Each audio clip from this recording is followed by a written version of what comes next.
देखिए, मूल रूप से डीजे विवाद पर जितने लोग बोल रहे हैं सारे लोग राजनीति कर रहे हैं और एक विशेष समुदाय को खुश करने के लिए डीजे विवाद को लाए हैं। पता आज पता पहन के घूम रहे हैं क्या आप लोग? ये डीजे विवाद ला करके राजनीति मत कीजिए। जो लोगों को डीजे में नाचना है डीजे में नाचने दीजिए, जो लोगों को वाद्य यंत्र में नाचना है वाद्य यंत्र में नाचेगा। और माननीय उच्च न्यायालय का जो गाइडलाइन है उसके गाइडलाइन पर हम लोगों को चलना चाहिए। और जैसे लोगों को पर्व मनाना है, या सरहुल हो, रामनवमी हो, ईद हो, हम लोग आपसी भाईचारे के साथ में सौहार्दपूर्ण वातावरण में हम लोग पर्व को मनाने जा रहे हैं। और रांची एक नंबर में रहेगा और पूरे झारखंड में भी एक नंबर में रहेगा, ये आप लोगों को हम बोलना चाहते हैं। कालांतर में तमाम चीज़ समाप्त हो चुका है और इसी कारण से हमारे जो नवयुवक और नवयुवतियाँ हैं अभी वो डीजे पर ज़्यादा प्रभावित हैं। तो मेरा कहने का मतलब है, जब तक हम लोग अखाड़ा को पुनर्जीवित नहीं कर पाएंगे तब तक संभव नहीं लगता है कि हम डीजे से उसको थोड़ा दूर रख पाएंगे। हमारा ये कहना होगा, उन तमाम लोगों से ये आग्रह होगा कि डीजे आप बजाइए, कोई दिक्कत नहीं है, लेकिन कुछ कम साउंड में बजाइए। उतना ज़ोर मत बजाइए कि दूसरे को उससे तकलीफ़ हो। क्या कि बहुत कोई है कि किसी को कान से, किसी का माने कि अन्य बीमारी से भी लोग ग्रसित रहते हैं। बेटा को बता रहे हो, ये प्रकृति महापूजा पर्व जो सरहुल है, वो आदिवासी हो, मूलवासी हो, या हम लोग के संसर्ग में जो भी अभी रहते हैं वो लोग भी इससे प्रभावित हैं। और हम तमाम लोग मिलजुल के हम लोग प्राकृतिक सरहुल पूजा हम लोग करते हैं। और ये कार्यक्रम हम लोग का 3 दिवसीय होता है। और 3 दिवसीय हम लोग का जो इस वर्ष होने वाला है वो है, पहला दिन जो है वो हमारा जो है चैत्र द्वितीय पड़ रहा है, दिन पड़ रहा है, तिथि पड़ रहा है आपको 20 तारीख, और दिन पड़ रहा है आपको शुक्रवार पड़ रहा है।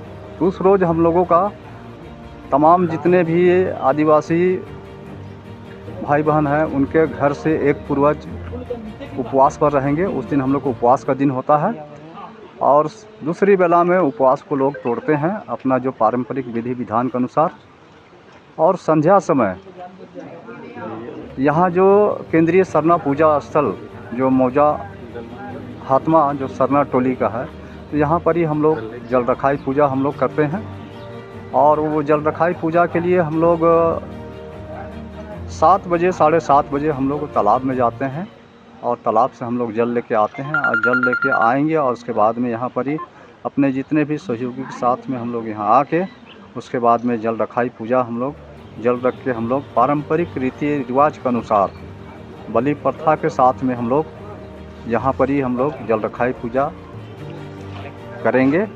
और उसके बाद में जल रखाई पूजा के दौरान ही हमारे जितने भी टोला मोहल्ला, अभी उस समय हम लोग का टोला मोहल्ला बहुत कम था, लेकिन जनसंख्या बढ़ने के बाद से अभी टोला मोहल्ला इतना बढ़ गया है कि हर जगह हर कोई इस पूजा स्थल जो मौजा हतमा का है वहाँ पर ही उपस्थित नहीं हो पाते हैं, दूर पड़ जाता है। जैसे कि आपको नगड़ा टोली, करम टोली, इससे बहुत दूर दूर का इधर भी है, तो इस तरह से संभव नहीं है। तो लोग अपना अपना जगह में लोग पूजा करते हैं। तो उन तमाम लोग जल ले जाने के लिए, पूजा के लिए यहाँ आके अपना जल ले जाएंगे और यहाँ से जल को ले जाने के बाद उसमें और जल मिला के उसके बाद में वहाँ पर ही जल रखते हैं। तो उसी तरह से आदिवासी छात्रावास के लोग भी वहाँ सैकड़ों के संख्या से, सैकड़ों के ज़्यादा से ज़्यादा संख्या, मुझको लगता है कि 400-500 छात्रगण यहाँ पर आते हैं।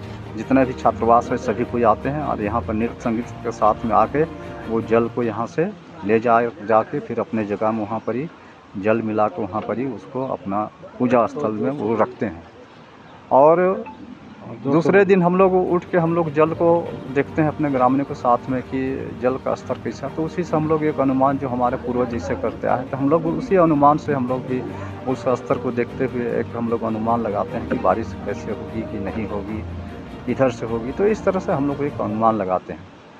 और हम लोग जो दूसरे दिन हम लोग पड़ता है चैत्र जो हमारा तृतीया पड़ेगा, वो आपको पड़ेगा दिनांक है आपको 21 तारीख और दिन पड़ रहा है शनिवार। तो उस रोज़ हम लोग सरहुल का विशेष हम लोग पूजा हम लोग करते हैं। और सरहुल को पूजा हम लोग करेंगे वही 10:30 बजे। और 10:30 बजे हम लोग पूजा करने के बाद में हम लोग को जो टहरी खिचड़ी वगैरह जो बनेगा प्रसाद के रूप में, वो हम लोग को तपावन और साथ में जो है टहरी है वो तमाम लोगों को वितरण किया जाएगा। वो वितरण करने के बाद में जो सभी कोई खा पी के हम लोग 1:30 से 2 बजे के दरमियान हम लोग शोभा जुलूस के लिए सिरमतोली शरणास्थल के लिए प्रस्थान करेंगे शोभा जुलूस के रूप में। और उसी में हमारे अगल बगल के जो बंधु हैं टोले वाले हैं उससे मिलते हुए हम लोग सिरमतोली तक जाएंगे और वहाँ से फिर हम लोग शाम को लौटेंगे। और तीसरा दिन जो हमारा जो पड़ रहा है चतुर्थी पड़ रहा है चैत्र शुक्ल पक्ष चतुर्थी, तो उस रोज़ हम लोग फुलखोसी का कार्यक्रम जो पुष्प अर्पण आप कह सकते हैं, तो उसका कार्यक्रम हम लोग पाहन के घर से शुरुआत करेंगे। उसके बाद में तमाम घरों में हम लोग जाएंगे और वहाँ पर ही पुष्प सरे का फूल देंगे, सबों के सुख शांति के लिए उसको आशीर्वाद देंगे। और उसके बाद में वे लोग जिनके घर जाएंगे वो लोग भी मान सम्मान इज्जत के साथ में बैठा के जो भी पकवान बना हुआ रहता है लोग बैठा के खिलाते पिलाते हैं, अच्छा मान सम्मान आदर सत्कार करते हैं और नृत्य संगीत होता है। इसी तरह तमाम घरों में घूमने के बाद में हम लोग अपना जो सरहुल का जो 3 दिवसीय कार्यक्रम है उसको हम लोग समाप्त करते हैं। दादा, इस प्रकृति पर्व का महत्व क्या है और यह त्यौहार को क्यों मनाया जाता है? जोर से बोलिए। देखिए, जो हमारा जो सरहुल महापूजा पर्व जो है प्राकृतिक महापूजा पर्व, तो हमारे जो पूर्वज थे प्रकृति के बारे में सभी कुछ जानते थे, उससे एक वो अनुभव उनको प्राप्त था और जो कि हम तमाम लोगों को भी यह अनुभव प्राप्त है। लेकिन उस समय वैज्ञानिक युग नहीं रहने के बाद भी हमारे पूर्वज लोग जानते हैं कि प्राणियों का कोई भी माने कि प्राणी है उसका जीवन प्रकृति पर ही निर्भर है। हमारे पूर्वज मात्र आकृति का नहीं सिर्फ मात्र प्रकृति का पूजा करते हैं। हमारे पूर्वज धरती का महत्व को समझे, सूर्य का महत्व को समझे, जो हमारा जल का महत्व को समझे, वायु का महत्व को समझे, आकाश का समझे और जो सृष्टि जो बनाया है वो हम लोग सभी को जानते हैं, उसको भी हम लोग सब शक्तिमान के बारे में सबको मालूम है। तो हमारे पूर्वज ही जानते हैं कि इन तमाम चीज़ों के बिना कोई भी प्राणी का जीवन संभव नहीं है। तब से हमारे पूर्वज लोग बने कि प्रकृति का पूजा करने लगे। ये पूजा हम लोग बसंत के आगमन के साथ ही साथ में हम लोग ये पूजा हम लोग का प्रारंभ हो जाता है। जबकि जितना पेड़ पौधा है वहाँ पर ही नए नए कोमल पत्तियाँ फूल आ जाने के बाद में सरे का फूल आ जाने के बाद में ये पूजा हम लोग करते हैं। प्रकृति को हम लोग उसके प्रति आभार व्यक्त करने के लिए, उसके प्रति हम लोग कृतज्ञता व्यक्त करने के लिए कि आपके द्वारा ही हम तमाम लोगों का जीवन है, हम तमाम प्राणियों का, और इसी तरह सदैव आप हम तमाम लोगों पर अपना कृपा दृष्टि बनाए रखिए। तो इस तरह का हम लोग का ये सोच के साथ में हमारा पूर्वज ये सरहुल का जो पूजा प्रारंभ किए और जो आज भी हम कर रहे हैं। दादा, अभी एक विवाद छिड़ गया है आप लोग के सरहुल में भी डीजे विवाद को कहीं ना कहीं जोड़ दिया गया है। अभी आप कह रहे हैं प्रकृति का पर्व है, वर्षों से हम लोग मनाते आ रहे हैं। डीजे विवाद से क्या लगता है जो युवा छोड़ते भी आ रहे हैं इन परंपराओं को, उन विषयों पर जरा रखें। देखिए, इसमें बात सही है जहाँ तक भी है कि देखिए हमारा जो है अखड़ा जो है हमारा प्राय मृत सा हो गया है। हर मौजा में अखड़ा होता था जहाँ पर ही नवयुवक को और नवयुवतियों का एक प्रशिक्षण वहाँ पर ही दिया जाता था। जीवन का से लेकर अंतिम क्षण तक का उस कर्म में जितने भी कार्य, मैंने कहने का मतलब है कि चाहे कृषि जीवन शैली जीने का तरीका, आदर मान सम्मान, हमारा कृषि या हमारा जो है नृत्य संगीत वाद्य यंत्र, इन तमाम चीज़ों को वहाँ पर प्रशिक्षण दिया जाता था। लेकिन अभी कालांतर में तमाम चीज़ समाप्त हो चुका है और इसी कारण से हमारे जो नवयुवक और नवयुवतियाँ हैं अभी वो डीजे पर ज़्यादा प्रभावित हैं। तो मेरा कहने का मतलब है जब तक हम लोग अखड़ा को पुनर्जीवित नहीं कर पाएंगे तब तक संभव नहीं लगता है कि हम डीजे से उसको थोड़ा दूर रख पाएंगे।